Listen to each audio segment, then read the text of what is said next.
नीरू का बेटा फौज में बड़ी पोस्ट पर था। वो हमेशा तैनाती में बाहर रहता।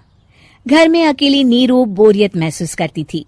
नीरू की सहेलियों ने उसे सलाह दी कि वो अपने बेटे की शादी करवा दे। बहू के आ जाने से सब ठीक हो जाएगा। बेटा अपार, तू तो फौज में रहता है, मुझे घर में अकेलापन काटने को दौड़ता है। तू एक काम कर बेटा, शादी कर ले, फिर बहू के साथ मैं घर में आराम से रहूंगी। क्या माँ, मैं जब तक मेजर नहीं बन जाता शादी नहीं करूंगा। तुम कहीं घूमने जाया करो, लेकिन शादी की बात मत करो। इतना कहकर अपार वहां से चला जाता है, लेकिन जाते वक्त उसे माँ की भी चिंता रहती है। एक दिन दरवाजे की घंटी बजती है। नीरू दरवाजा खोलती है तो सामने एक सुंदर सी लड़की साड़ी पहनकर सर पर पल्लू रखकर खड़ी होती है। कौन हो तुम बेटा, और तुम्हें किसने भेजा है? मेरा नाम कंचन है और मैं आपके बेटे अपार की बीवी और आपकी बहू हूँ। तभी घर का फोन बजता है। नीरू फोन उठाती है तो अपार का फोन होता है। माँ, कंचन आ गई। वो आपकी बहू है माँ, और मैंने उससे शादी कर ली है। आप अकेली रहती है तो मैंने आपके लिए शादी कर ली माँ। अच्छा बेटा, बहू तो आ गई, बहुत सुंदर है। अब ना मैं आराम से घर में खुश रहूंगी। इतना कहकर नीरू जैसे ही कंचन की तरफ देखती है, वो उसके पैर छूती है। नीरू कंचन को आशीर्वाद देकर गले लगा लेती है। अगली सुबह नीरू सोकर उठती है तो अरे, सारा घर कितना चमक रहा है। इतनी सुबह घर का सारा काम किसने किया? तभी कंचन हाथ में स्वादिष्ट नाश्ता और चाय लेकर आती है और टिपॉय पर रखकर कंचन के पैर छूती है। बहू को देखकर नीरू काफी खुश हो जाती है। वो कंचन से कहती है, कंचन बेटा, आज मेरे घर में किटी पार्टी है। तुम मेरी सहेलियों के लिए कुछ अच्छा बना लेना। माँ, मुझे अच्छा बनाना नहीं आता, आप बता दीजिए, मैं बना दूंगी। अरे मैं भी तो नहीं जानती। ऐसा कर, शाम को इटालियन खाना, सी फूड और हाँ, चाइनीज खाना बना लेना, ठीक है? कंचन नीरू की बात सुनकर खुश हो जाती है। हाँ माँ, मैं तो ये सब बना सकती हूँ, आप चिंता ना करें। शाम को नीरू की सहेलियां आती हैं, जहाँ कंचन अकेले बनाए स्वादिष्ट खाना बनाकर खिलाती है। वो सारी सफाई कर सबको खुश कर देती है। कंचन अंदर किचन में जाती है कि तभी नीरू की सहेली बोल पड़ती है। अरे नीरू, तेरी बहू तो बड़ी परफेक्ट है, तेरी हर बात मानती है और सारा काम भी अकेले करती है, तुझे शिकायत का मौका भी नहीं देती।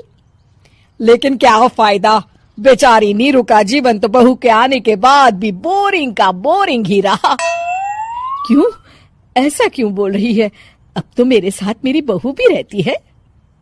हाँ, रहती तो है, लेकिन मैं ऐसी लड़कियों को बहुत अच्छे से जानती हूँ।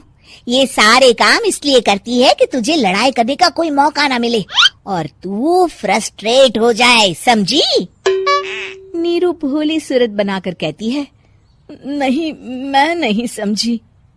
अरे, घर में सास बहू की लड़ाई ना हो तो घर भी भला घर लगता है क्या? मेरे घर में ही ले ले, सुबह से बहू के साथ लड़ाई में इतनी चहल पहल रहती है कि मन हमारा भी लगा रहता है और पड़ोसियों का भी। नीरू मन में सोचती है, बात तो सही है, अगर ये मेरी शिकायत के बिना ही हर काम कर देगी तो मैं क्या करूंगी? रात को नीरू सोने के लिए कमरे में जाती है, जहाँ कंचन उसके पैर दबाने लगती है। नीरू को अच्छा तो लगता है, लेकिन वो किसी भी तरह से उससे लड़ाई करना चाहती है। बहू, दर्द पैर में नहीं सर पर है और तू मेरे पैर दबा रही है। मैं सर दबा देती हूँ माँ जी। ये कहकर वो उसका सर दबाने लगती है। तू एक काम कर, मेरे लिए बादाम वाला दूध ले आ, जा। कंचन जाकर सास के लिए दूध ले आती है। अब नीरू उसे जो कहती कंचन झट से कर देती। बहू, जरा छत से जाले निकाल दे। जी माँ जी। कंचन 5 मिनट में ही पूरे घर के जाले साफ कर देती है। नीरू तो देखती की देखती ही रह जाती है। कमाल है, ये तो हर काम कर रही है। तरस गई मैं तो इससे लड़ाई करने को। इतना कह के नीरू चली जाती है। नीरू को एक दिन कंचन पर इतना गुस्सा आता है कि वो सोच लेती है आज तो उससे लड़कर ही रहेगी। मौका देखकर नीरू कंचन को पैर से लंगड़ी देकर गिरा देती है, जिसके बाद जो होता है नीरू को विश्वास ही नहीं होता। जमीन में 2 भागों पर गिरी कंचन के सारे पुर्जे बिखर जाते हैं। स्प्रिंग और उसके अंदर से रंग बिरंगी लाइट जलने लगती है। तभी घर की घंटी बजती है। नीरू डरकर दरवाजा खोलती है तो सामने अपार खड़ा होता है। क्या हुआ माँ, तुम इतना डर क्यों गई? कंचन ने कुछ किया क्या? कुछ कहा क्या उसने? मैं अभी बताता हूँ। तभी अपार की नजर कंचन पर पड़ती है। अरे माँ, तूने ये क्या किया? कंचन को तोड़ दिया। तुम्हारी खुशी के लिए मैंने रॉबर्ट को तुम्हारी बहू बनाकर भेजा था, जिससे तुम्हारी हर इच्छा पूरी हो और तुम खुश रहो। माँ, ये तो इंसान थी भी नहीं, इससे तो गलती हो ही नहीं सकती थी। फिर आपने इसे क्यों तोड़ा? क्या गलती थी इसकी माँ?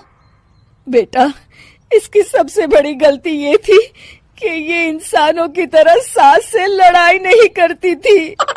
अपार माँ की बात सुनकर हैरान रह जाता है।